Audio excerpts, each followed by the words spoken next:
मोदी जी के अलावा कौन पता नहीं, बट मोदी तो बिल्कुल नहीं। उन लोगों ने बहुत सारे हमारे संविधान में चेंजेस लाने की कोशिश कर रहे हैं। ऐसे लग रहा है कि उनको चुनाव ही नहीं चाहिए। काफ़ी ये जो इलेक्टोरल बॉन्ड्स की बात हो गई, कितने वीडियो मिल गए लोगों के चीट करते हुए, ये सब चीज़ें हो रही है। बहुत साफ है कि काफ़ी वोटर्स के साथ चीट हुआ है। तो मुझे ऐसा नहीं लगता कि पिछले इलेक्शंस भी फेयर हुए हैं और इस बार भी होंगे। संविधान कांग्रेस ने जहां तक हमें कम आपको ज्यादा 139 बार बदला है। मोदी गारंटी पे गारंटी की भरोसा है। दामाद आपको सरकारी चाहिए, आप स्कूल प्राइवेट क्यों पढ़ाते बच्चों को? आप प्राइवेट बैंक में क्यों जाते खाता खोलने? मोदी जी ने कैसा काम किया मैम?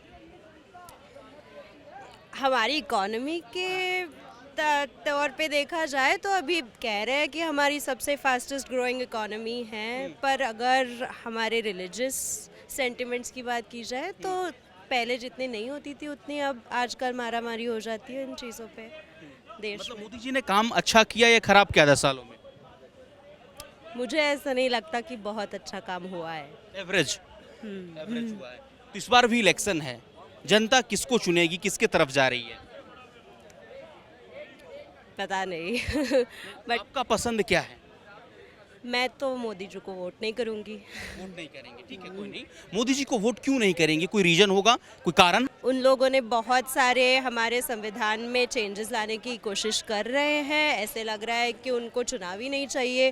काफ़ी ये जो इलेक्टोरल बॉन्ड्स की बात हो गई, कितने वीडियो मिल गए लोगों के चीट करते हुए, ये सब चीज़ें हो रही है। बहुत साफ है कि काफ़ी वोटर्स के साथ चीट हुआ है।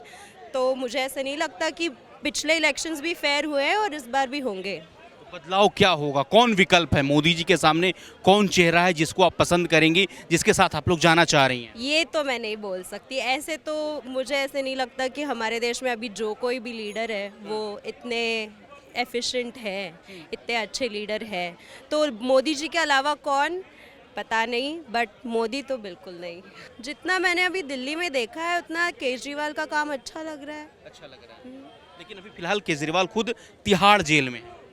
पहली बार ऐसे हुआ है कि कोई चीफ मिनिस्टर जेल में है और वहाँ से प्रैक्टिस कर रहे हैं। देखेंगे क्या है क्या नहीं, पता नहीं उन्होंने कुछ किया है जेल में जाने के लायक या नहीं, वो तो अभी पता चलेगा। मोदी जी ने कामकाज किया 10 सालों में, अच्छा क्या लगा? ठीक ठाक काम किया है, बट लेकिन इसका ये मतलब नहीं कि उन्हें ही वापस आना चाहिए सीट पे। एक्चुअली हेल्दी ऑपोजिशन तो इसी का मतलब होता है ना कि बार बार जब गवर्नमेंट सरकार बदलती रहती है तभी तो हम प्रोग्रेस बना सकते हैं, ताकि हम ये दिखा सके कि ओके कंपटीशन हो रहा है सारे पार्टीज़ के बीच में। तो एक ही पार्टी को कंटिन्यूअसली रूल करना, मैं इस बात से ही फेवर में नहीं हूँ। डेमोक्रेसी, ये तो डेमोक्रेसी है ना, जनता वोट करती है तब तो जीत कर आते हैं। ऐसा थोड़ी कि राजतंत्र है। बट वही तो बात है कि जनता ने वोट किया कितना है और उन्होंने बदलाव ये मतलब उसमें घोटाला कितना किया है पता नहीं। किन मुद्दों के साथ आप इस बार वोटिंग करने जाएंगी? मुद्दा क्या होगा आपका? मुद्दा मेरा ये होगा, पहली बात तो एम्प्लॉयमेंट, दूसरी बात तो सारे जो हमारे धर्म हैं वो एक साथ बन के रहे जैसे इतने साल हिंदुस्तान में बन के रहे हैं। अभी कहाँ अलग हैं? मोदी जी तो कहते हैं सबका साथ, सबका विकास, सबका विश्वास, सबका प्रयास से देश आगे चल रहा है जी। बोलने में क्या हो जाता है? बोलने में क्या हो जाता है? तो वो प्रैक्टिस में भी दिखना चाहिए ना। इसको प्रधानमंत्री आप बनाएंगे? ये फॉर नाउ मेरा vote none of the above पे ही जाएगा। देश का माहौल क्या है, स्थिति क्या है? 10 साल मोदी जी को आपने दिया, इससे पहले मनमोहन सिंह को देखा, इससे पहले तमाम सरकारों को आपने देखा होगा। मोदी जी ने कैसा कामकाज किया भाई साहब? देखिए, अगर हम राष्ट्र के ऊपर देखते हैं, समाज के ऊपर देखते हैं, तो कहीं न कहीं मोदी जी ने एक अच्छा कार्य किया है। जी। लेकिन मेरा अपना मानना है, अपना है। मैं कट्टर बीजेपी का हूं, लेकिन मैं सत्य बोलूंगा। सत्य इसलिए बोलूंगा, इस समय बहुत जनता परेशान है। महंगाई, बेरोजगारी, भ्रष्टाचार। आप पहले जो काम 2 रुपए खो जाता था, आप 2000 मांगते हैं। कहते हैं टेबल नीचे से डाल दो। भ्रष्टाचार कम नहीं हुआ है, भ्रष्टाचार ज्यादा हुआ है। अभी आप डीएल बनवाने जाइए, हमने 2012 में ड्राइवर लाइसेंस बनवाया था, उसमें शीला दीक्षित सरकार थी, 18 रुपए में बनाया था। आज उसे 10,000 मांगते हैं। तो भ्रष्टाचार कहाँ कम है? प्रधानमंत्री कौन बनेगा, चेहरा कौन है? प्रधानमंत्री देखिए, जहां पेड़ रूख वहां रेड़े महापुरुष।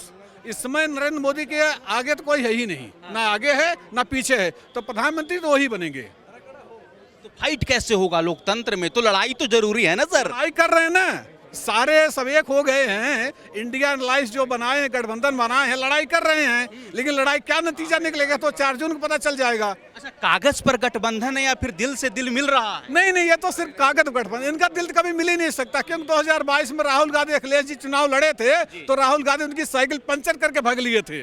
अब दोबारा गए हैं भैया से मिलने। कल भी इन्होंने गाजियाबाद में एक प्रेस कॉन्फ्रेंस किया था, राहुल जी अखिलेश जी ने। तो ये तो नेता है, ये तो जब इनका मर्जी मिल लिए, जब इनका मर्जी बिछड़ गए। ये सिर्फ और सिर्फ अपनी पर्सनल रणनीति के लिए मिलते हैं। जनता से इनको कोई लेना देना है ही नहीं। विपक्ष वाले कह रहे हैं कि अगर मोदी जी तीसरी बार आ गए जी तो संविधान बदल देंगे। आपको क्या लग रहा है? संविधान कांग्रेस ने जहां तक हमें कम आपको ज्यादा 139 बार बदला है, संशोधन किया है। संशोधन किया है। ते भी संशोधन कर रहे हैं। बहुत ऐसे कानून बदले हैं। विपक्ष वाले कह रहे संविधान को बदल दिया जाएगा जी, चुनाव ही नहीं होगा। विपक्ष को खतरा है। हाँ। विपक्ष खतरा इसलिए कि हमारी कुर्सी हिल रही है। उनको खुद जो 60 साल 65 साल जो भी व्यक्ति हैं, मैं नाम नहीं लूंगा, जिन्होंने राज किया, जो चांदी की चम्मच लेके पैदा हुए हैं, कहीं कि उनको लग रहा है ना कि हमारी सरकार खतरे में है। हम नहीं आ रहे हैं 10 साल से। जनता हमको दुत्कार रही, जनता हमको फटकार रही, जनता हमको लात मार क्यों रही है? जनता जान गई है। राहुल गांधी कह रहे मैं 1 लाख रुपए दूंगा 1 साल में, तो मैं राहुल गांधी से कहना चाहता हूं, आप 1 लाख रुपए डाल दीजिए सारी महिलाओं के खाते में, अब सरकार नहीं वापस हो जाएगा। आप गारंटी लीजिए। लेकिन मोदी गारंटी ले रहे हैं ना, मोदी गारंटी की गारंटी है। मोदी के गारंटी पर भरोसा है? बिल्कुल भरोसा है। मोदी गारंटी पे गारंटी की भरोसा है। किन मुद्दों पर इस बार आप लोग वोटिंग करने जाएंगे मतदान केंद्र पर? देखिए, जो देश की जनता है, जनता ने मूड बना लिया है कि भारतीय जनता पार्टी के प्रधानमंत्री जो इस देश को आगे लेके जा रहे हैं, जो इस देश को आगे नाम कर रहे हैं, जो इस देश के युवाओं के प्रेरणा स्रोत हैं, जो नई नई टेक्नोलॉजी ला रहे हैं, जनता ने मूड बना लिया है कि भारतीय जनता पार्टी को किसी सिद्धांतों पे नहीं, सिर्फ और सिर्फ मोदी के चेहरे पर वोट देगी। अभी भी मोदी लहर है? मोदी लहर अभी है, 29 में भी रहेगी अगर मोदी जी रिटायर नहीं होंगे तो। मोदी लहर है, बिल्कुल है, पूरा है। लेकिन विपक्ष वाले नहीं मान रहे, बोल रहे सत्ता हिला देंगे, एंटी इनकम्बेंसी है, युवा जो है बेरोजगार सड़कों पर घूम रहा है, महंगाई का अंबार है, समस्या बता रहे हैं लोग। हाँ, महंगाई का अंबार है, युवा बेरोजगार। राहुल जैसे युवा जो बेरोजगारी घूम रहे हैं, राहुल जैसे जो है बेरोजगारी कर रहे हैं, उनको बेरोजगार। जो एजुकेटेड हैं, जो पढ़े लिखे हैं, उनके पास रोजगार की कमी नहीं है। मैं नहीं कहता सब IAS PCS बन गए हैं, मेरे भी बच्चे हैं, मेरे बच्चे कोर्स कर रहे हैं, कुछ न कुछ कहीं न कहीं नए सरकारी प्राइवेट में आएंगे। आखिर सरकारी क्यों चाहिए आपको? दामाद आपको सरकारी चाहिए, आप स्कूल प्राइवेट क्यों पढ़ाते बच्चों को? आप प्राइवेट बैंक में क्यों जाते खाता खोलने?